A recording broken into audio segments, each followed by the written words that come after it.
It's been a year since the skeletal remains have been recovered from Gilbert Island in the St. John River.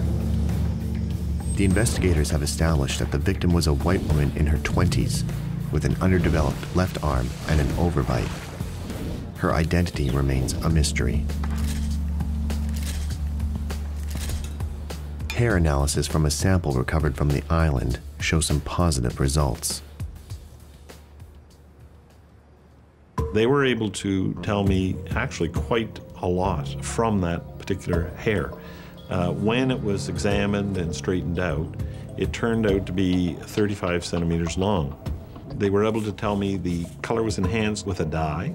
It had been worn in a ponytail style because there was an elastic that had metal threads wrapped around it, and that metal had rusted away, but the rust marks remained 20 centimeters down on the ponytail. Despite this information, they still don't know what the victim looks like. A sketch would allow them to ask the public for help. But without the lower jawbone, creating a composite drawing is nearly impossible. That's a big facial feature, and it really determines what someone looks like. Do they have a small jaw? Do they have a big jaw? Do they have a long face, a round face? So that was a key element that we didn't have. How can we do a facial reconstruction? At the time, there was also the computer regeneration program that was being developed in Toronto.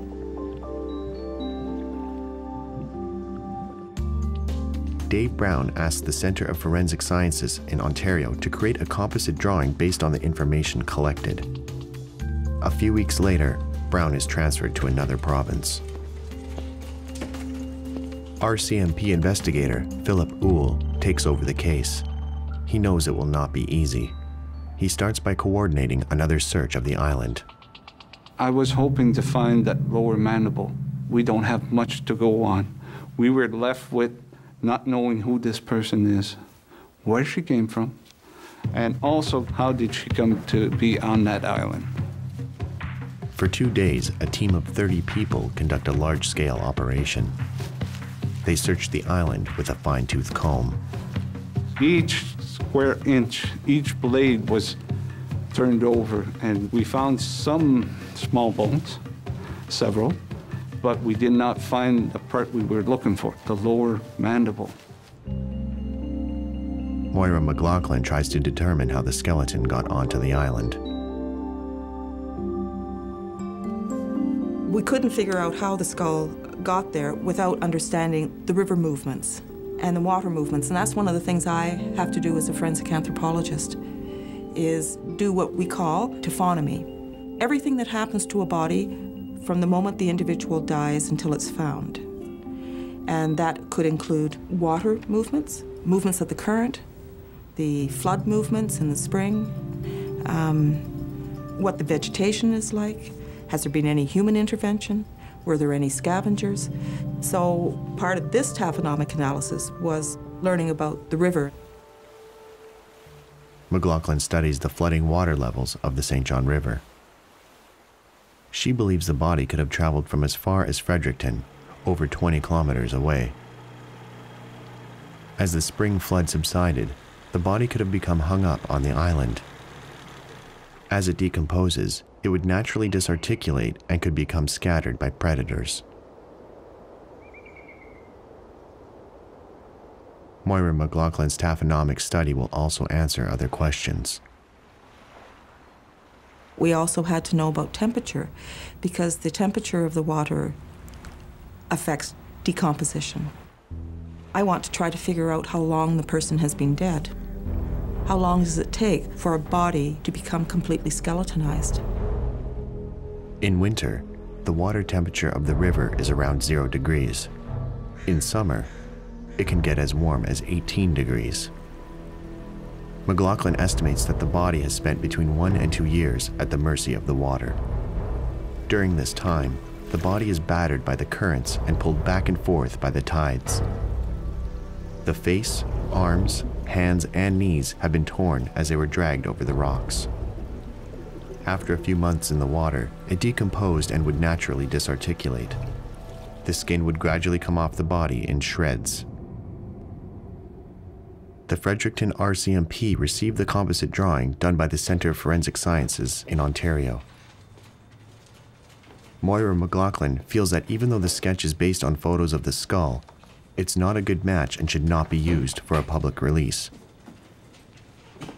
Philip Uhl decides to take the skull and bones to Toronto and create a new composite drawing.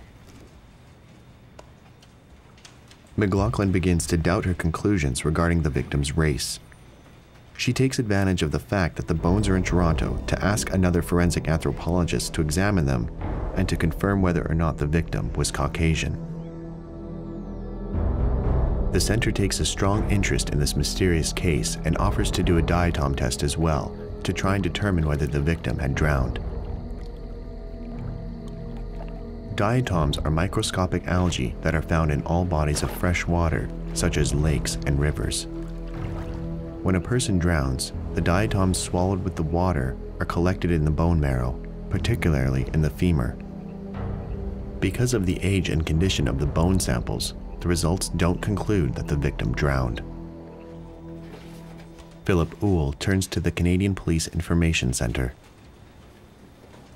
I made a request of every case available for the maritime area of missing persons, and there was 300 names that came up. And you have to manually go through this and review them. Uhl receives the new composite drawing based on the victim's skull. It seems to confirm that the victim is Caucasian. For the very first time, the police organize a press release. The composite drawing is published in newspapers throughout the Maritimes and also in Maine and Quebec. The police receive a few leads. They compare them with Jane Doe's dental profile, but they don't correspond to the records of any missing persons. The case is reclassified as a major unsolved crime. Once a week, the police update the file. But as weeks and months go by, no new elements are added.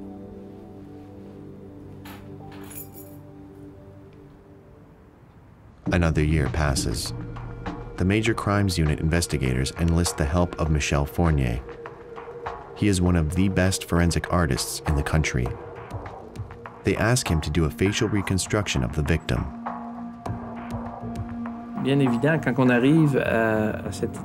Obviously, when you get to the point of having someone do a facial reconstruction of a deceased person, it's because all the other parts of the investigation have come up empty. Trying to identify the person through fingerprints or dental records or physical descriptions, they've all drawn a blank. So you've almost reached the end of the road. Michel Fournier has just returned from the FBI Academy. He's been studying a brand new identification technique, three-dimensional reconstruction. As a first case, it was a pretty complicated one because the skull wasn't complete. If you take away the lower jaw and most of someone's teeth, that will change the shape of their face. So that made my job a little more complicated because I had to do a projection of the jaw. As a general rule, it's not something you do randomly. You take account of what you already know. So, for example, even though the teeth were missing, we could use the roots to determine the projection of the teeth. For facial reconstruction, the artist uses 23 markers. These are points on the skull that indicate what the minimum and maximum thickness of the tissue is. The placement of the markers is the first in a long series of steps that requires time, skill, and painstaking work.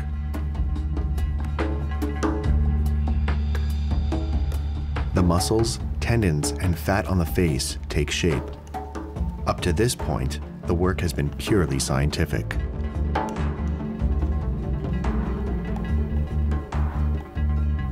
The final touch is the artistic touch that gives some life to the facial reconstruction. The final touch to complete the reconstruction is the hair. The investigators call on an expert wig maker. They have also bought a white blouse like the one Jane Doe was wearing to make the drawing as authentic as possible.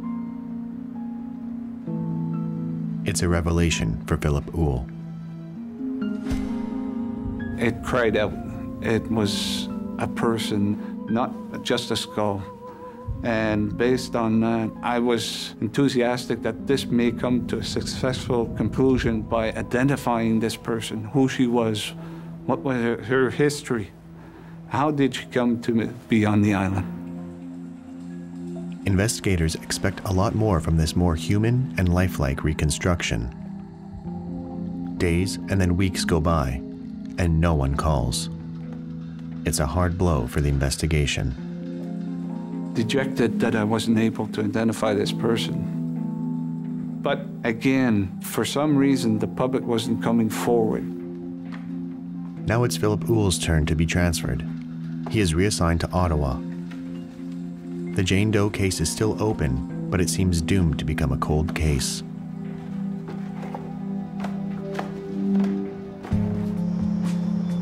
Strange circumstances bring a new player to the case.